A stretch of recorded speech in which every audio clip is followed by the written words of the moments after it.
मैं आज प्राकृतिक कृषि फार्म गुरुकुल कुरुक्षेत्र हरियाणा के हमारे प्राकृतिक कृषि विशेषज्ञ व साइंटिस्ट होने के बावजूद आपने प्राकृतिक खेती पर विशेष शोध किया और उसको बढ़ावा देने के लिए अथक प्रयास किए और अपने शोध किए। इसके लिए आपको महामहिम राष्ट्रपति महोदया जी द्वारा पद्मश्री से सम्मानित किया गया है। ऐसे महान व्यक्तित्व में डॉक्टर हरिओम सर का मैं अभिनंदन करूंगा। सर, दरअसल सरकार ने एक राष्ट्रीय प्राकृतिक खेती मिशन बनाया है, उसी को लेकर हम अपने ब्रज क्षेत्र में प्राकृतिक कृषि को लागू करने के लिए अपने प्रयास कर रहे हैं। तो सर, मेरा आपसे निवेदन ये था कि जब प्रशिक्षण के दौरान आपने बताया था, क्योंकि नई युवा पीढ़ी को जानना ज़रूरी है कि अन्य विधियों से ये जीवामृत वाला या नीमास्त्र या जो भी इसमें घटक यूज होते हैं, प्राकृतिक कृषि में यूज होने वाली जो विधि है वो अन्य विधियों से कैसे अलग है और उसको जीवाणुओं की खेती कैसे कहा जाता है और जीवाणुओं का क्या इतिहास रहा जिससे यह तकनीकी निकल के आई। देखिए, मैं पिछले लगभग 8 साल से प्राकृतिक खेती के साथ जुड़ा हुआ हूँ और शुरू में ही यहाँ कृषि विज्ञान केंद्र में जैसे मैं इंचार्ज था तो आचार्य देवव्रत जी के साथ जुड़ गया था और वैज्ञानिक के तौर पे प्रधान वैज्ञानिक के तौर पे मैंने काम किया करीब 35 साल तक। और मैंने रासायनिक खेती में तो काफ़ी काम किया, इसके साथ साथ जैविक खेती पे भी काम किया और जैविक खेती पे 2 किसानों को नेशनल अवार्ड भी मैंने दिलवाया। इसके बाद जब मैं आचार्य जी के साथ जुड़ा तो मुझे लगा कि जो समस्याएं हैं किसानी की, जितनी भी समस्याएं आगे आने वाली हैं और बढ़ रही हैं, मुझे लगा कि इन सब का समाधान अगर हो सकता है तो प्राकृतिक खेती में हो सकता है। क्योंकि प्राकृतिक खेती सबसे पहले ज़मीन के स्वास्थ्य को इम्प्रूव करती है और जितनी भी समस्याएं हैं खेती की आज के किसान की, चाहे वो पानी घटता जल स्तर है या ग्लोबल वार्मिंग है, यूरिया जैसे खादों का बढ़ता हुआ प्रयोग है या पोषक तत्वों का असंतुलित प्रयोग है या दवाइयों कीड़े और बीमारियों की दवाइयाँ जो एक भरमार हो रही है, कीड़े बीमारियों का आक्रमण का सवाल है, या ज़्यादा बारिशें हो जाती हैं तभी फसल नष्ट हो जाती है, सूखा पड़ जाता है तो भी फसल नष्ट हो जाती है, या डाइवर्सिफिकेशन विविधीकरण जिसके लिए सरकारें भी वैज्ञानिक भी चिंतित हैं और किसान भी चिंतित हैं, जो हो नहीं पा रही है। तो मैंने देखा कि सभी समस्याएं भूमि के स्वास्थ्य के साथ जुड़ी हुई है और भूमि का स्वास्थ्य प्राकृतिक खेती में 1 से 2 साल में इम्प्रूव होने लगता है। और भूमि का स्वास्थ्य अगर इम्प्रूव हो जाता है तो फिर हमारी जो पैदावार है वो भी स्थिर होने लगती है, बढ़ने लगती है और जो रासायनिक खेती करने वाले किसान हैं उनके बराबर 1-2 साल के बाद ही आने लगती है। क्योंकि इसमें जो सिस्टम है प्राकृतिक खेती का वो रासायनिक खेती से और जैविक खेती से अलग है। क्योंकि इसमें जो मुख्य कंपोनेंट हैं, एक तो जो इसकी रीढ़ की हड्डी की तरह से काम करता है वो जीवामृत है, घन जीवामृत है। इसके अलावा इसका दूसरा पैकेज भी है, ये अकेले ही प्राकृतिक खेती नहीं है, इसके अलावा और भी पैकेज है। जैसे हम गर्मियों में ज़मीन की जुताई करने लग जाते हैं तो उसमें जो ताकत है खेत की हवा में उड़ जाती है, जैविक कार्बन है, नाइट्रोजन है और जो ग्लोबल वार्मिंग करते हैं। और एक मल्चिंग है, यानी कि ज़मीन को हमें पूरे साल कोशिश ये करनी है कि ढक के रखना, चाहे अवशेषों से रखें चाहे फसल उगा करके रखें।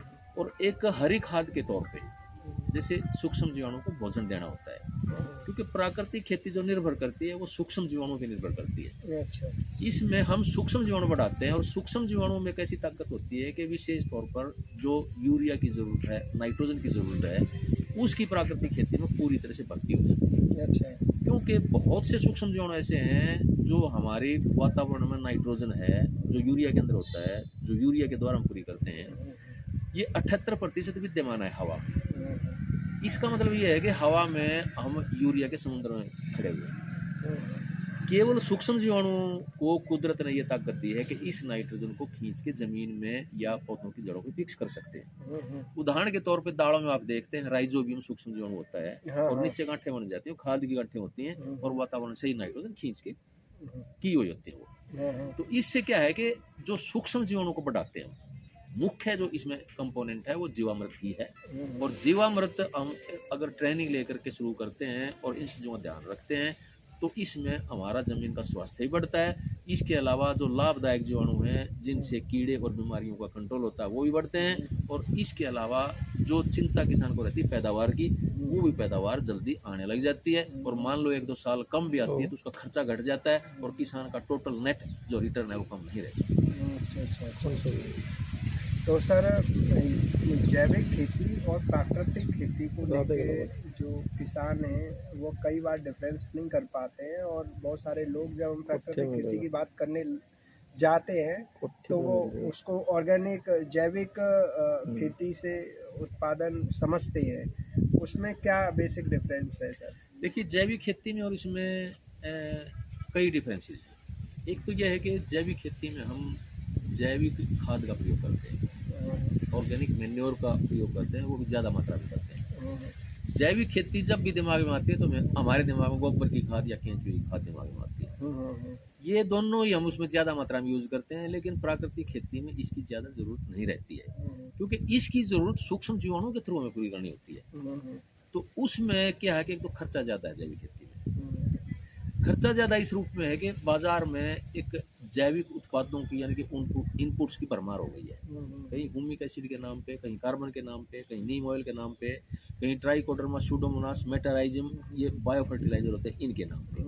और किसान समझ नहीं पाता है कि कौन सी सही चीज़ है कौन सी नहीं है। और इससे जो इनपुट हैं उनमें भी सही मात्रा में चीज़ें नहीं मिल पाती है। प्राकृतिक खेती में क्या है कि हमें मार्केट में जाने की ज़रूरत ही नहीं पड़ती है। किसान खेत घर पे ही या अपने खेत पे ही जो खेत के जो बाई प्रोडक्ट है उनका प्रयोग कर लेता है। और एक देसी गाय से एक दिन के गोबर और गोमूत्र से 1 एकड़ के लिए जीवामृत तैयार हो जाता है, जिसको पानी के साथ दे दिया जाता है। हर पानी के साथ दे भी सकते हैं, आप ज़्यादा भी दे दें कोई नुकसान नहीं है उसका। तो और इसका स्प्रे भी किया जा सकता है, ड्रिप में भी इसका प्रयोग किया जा सकता है। तो दूसरा मैं बताऊंगा कि ये है कि जैविक में खर्चा ज़्यादा रहता है। अच्छा, खर्चा ज़्यादा रहता ठीक है। है, इसमें आपका मार्केट में जाने की ज़रूरत ही नहीं है। और जो समस्याएं किसान के सामने हैं, जो खुदकुशी किसान कर लेता है, लोन चढ़ जाता है बैंकों का, तो इसमें वो समस्या कतई नहीं रहेगी। दूसरा क्या है कि इसमें जैविक खेती में आपका जैविक कार्बन नहीं बढ़ पाता है, क्योंकि उसमें जैसे मैंने बताया कि गर्मी में खेत की बार बार आपको जुताई करनी पड़ती है, क्योंकि उसमें आप जो ऑर्गेनिक मैन्योर हैं, खाद हैं, वो ज़्यादा मात्रा में डालते हैं। और वो खाद एक तरह का खुराक है, लाभदायक के साथ साथ हानिकारक कीटाणु का भी, सर, पैथोजन का भी। भूमि के जो स्वास्थ्य है उसके स्वास्थ्य का जो मानक होता है उसे कैसे मापते हैं, मतलब? देखिए जो जैविक खेती है उसमें ऑर्गेनिक कार्बन होता है। ये अच्छा। ऑर्गेनिक कार्बन प्राकृतिक खेती में भी होता है, लेकिन प्राकृतिक खेती में जो हम मापते हैं वो सूक्ष्म जीवाणु के साथ जोड़ते हैं इसको। सूक्ष्म जीवाणु बढ़ते हैं तो केंचुए बढ़ जाते हैं। और जब सूक्ष्म जीवाणु और केंचुए दोनों बढ़ जाते हैं तो उनका जो शरीर होता है, जो सेल टिश्यूज होता है, वो प्रोटीन का, कार्बोहाइड्रेट का, फैट्स का होता है। और जो पूरी तरह से ज़मीन को ज़रूरत पड़ती है जिनकी, तो जब ये बढ़ जाते हैं तो कुदरती तौर पे जो मिट्टी का स्वास्थ्य है, चाहे भौतिक स्वास्थ्य है, रासायनिक है या जैविक स्वास्थ्य है, वो सभी तरह का स्वास्थ्य इम्प्रूव हो जाता है। तो इसमें दूसरा मैंने बताया कि आपको पैदावार जो होती है उसमें जैविक खेती में आपकी जो पैदावार नहीं आ पाती है, इसमें आपकी पैदावार शुरू से ही अच्छी मिलने लग जाती है। और इसके साथ साथ जो जैविक कार्बन है, प्राकृतिक जैविक खेती में वो टाइम लगता है, उसमें एक लिमिट तक ही बढ़ता है, लेकिन प्राकृतिक खेती में आपको 1-2 साल में रिजल्ट मिलने लग जाते हैं और वो रिच कैटेगरी में आने लग जाती है। अच्छा। इसके अलावा प्राकृतिक खेती में 60 से 70% कीड़े बीमारी अपने आप ही कंट्रोल रहती है। जैविक खेती में क्या होता है कि ज़्यादा जैसे हम जैविक खाद डालते हैं उनकी वजह से जो मिट्टी के कीट और बीमारियां हैं, सॉइल बोर्न डिजीज या पेस्ट हैं, वो ज़्यादा आते हैं। इसमें हम वो ज़्यादा खाद की मात्रा डाल ही नहीं रहे हैं। इसके अलावा हम गौमूत्र जो युद्ध करते हैं, गौमूत्र अपने आप में जो डिजीज हैं उनको कंट्रोल करने का काम करता है।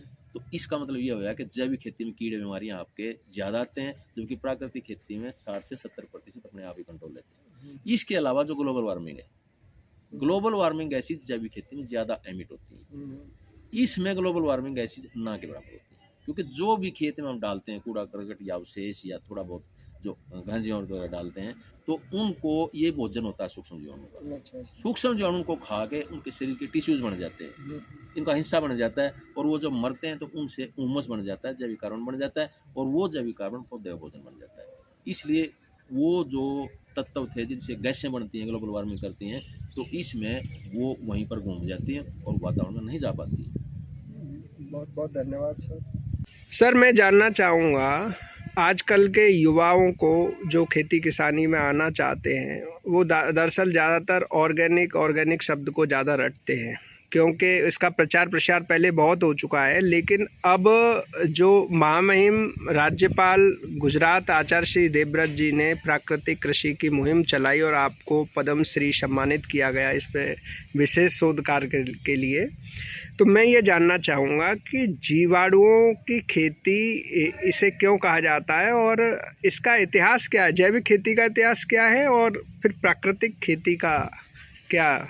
देखिए, लोग जैविक खेती और प्राकृतिक खेती को एक ही समझ लेते हैं। जो जैविक खेती को देने वाला, यानी कि इसका पिता, फादर ऑफ ऑर्गेनिक फार्मिंग, वो अल्बर्ट हावर्ड थे। वो अंग्रेज़ों के टाइम में यहाँ पे बुलाए गए थे कि इस देश में जैविक खेती की ज़रूरत है, किसानों को एडवाइस किया जाए, सजेस्ट किया जाए। तो उन्होंने आकर के देखा, तो उन्होंने लगभग 1905 से 1930 तक यहाँ रहे वो, और उन्होंने बाद में इस पे जैविक खेती के ऊपर जो सिद्धांत दिया था वो यहीं के किसानों से लिया था, और यहीं के किसानों से लेके वो एक इसके फादर ऑफ ऑर्गेनिक फार्मिंग कहलाए जाने लगे थे। तो इसमें क्या था कि बेसिक कंसेप्ट यही था कि ज़मीन जो इसके पोषक तत्व खत्म हो जाते हैं, उन्होंने कहा कि इसमें कुछ ना कुछ हमें ऑर्गेनिक मैटर डालता रहना पड़ेगा। प्राकृतिक खेती का कंसेप्ट अलग है। जो प्राकृतिक खेती के जो फादर हैं, पिता हैं, वो मासानोबु फुकुओका हैं, जापान से। उन्होंने इस पे शुरू में काम किया था, प्राकृतिक खेती पे, और उन्होंने लगभग 1950 के आसपास काम जैसे किया, तो 1975 में उन्होंने एक बुक निकाली थी इसमें, वन स्टार रिवॉल्यूशन। उसमें उन्होंने कहा था कि सूक्ष्म जीवाणुओं की खेती है, और इसमें जो इसकी डिफाइन किया था उन्होंने, इसकी जो परिभाषा दी थी, उन्होंने दी थी कि नो टिल फार्मिंग। सबसे पहला जो सिद्धांत है, उन्होंने कहा कि जमीन को जुताई करने की जरूरत नहीं है। आप जमीन की जुताई करेंगे तो सूक्ष्म जीवाणु उसमें गर्मी से या उसमें कम हो जाएंगे। तापमान जैसे रहता है उसमें विशेष तौर पे जो हमारा जैविक कार्बन कम हो जाता है, उसका मुख्य कारण ये होता है कि उसमें सूक्ष्म जीवाणु की कमी हो जाती है, और सूक्ष्म जीवाणु कम हो जाते हैं तो उसमें साथ के साथ केंचुए भी कम होने लगते हैं। तो उन्होंने कहा था कि ये सूक्ष्म जीवाणु की खेती है, और हमें वो सारा पैकेज आज हम क्या दे रहे हैं इंडिया में, ये हमारी अपनी तकनीक हो चुकी है अब, प्राकृतिक खेती। वो अल्बर्ट हावर्ड ने दी थी, लेकिन उसमें कोई भी मॉडल ऐसा नहीं मिल पाया हमें जिसमें पैदावार में कमी ना हो।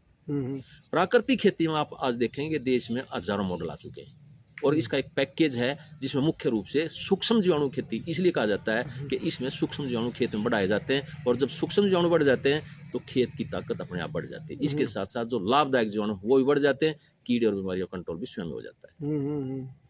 और सर मैं ये जानना चाहूँगा, जैसे प्राकृतिक कृषि के लिए सबसे पहले एक देसी गाय की ज़रूरत होती है, और वर्तमान में जैसे गायों की समस्या चल रही है, तो जो सब बैल है तो उस पर कुछ कार्य चल रहा है। बताते हैं कि आचार्य जी ने बताया था कि इसके कंट्रोल कुछ हो सके, इस व्यवस्था पे थोड़ा सा प्रकाश में डलवाना चाहूँगा कि देसी गाय और वर्तमान में जो सांडों का या बैलों का जो आतंक है, उससे समाधान कैसे मिलेगा प्राकृतिक कृषि के माध्यम से।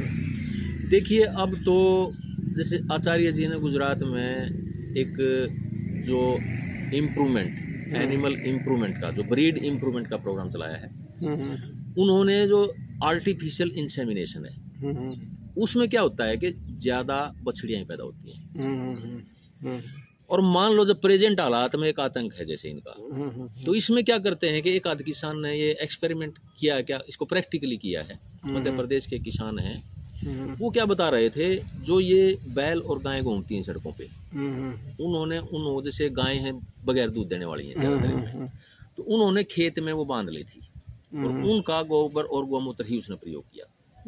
तो वो जो गोबर गोमूत्र और डेयरी का उनकी शेड का पानी जो इकट्ठा होता था शेड में, उसी पानी को सिंचाई के साथ देते थे, उसी का स्प्रे कर देते थे। तो इनको अगर हम यूज करें और एक जगह इनके गोबर और गोमूत्र को प्रयोग करें खेत में, तो उनसे भी हम फायदा उठा सकते हैं। अच्छा, धन्यवाद सर।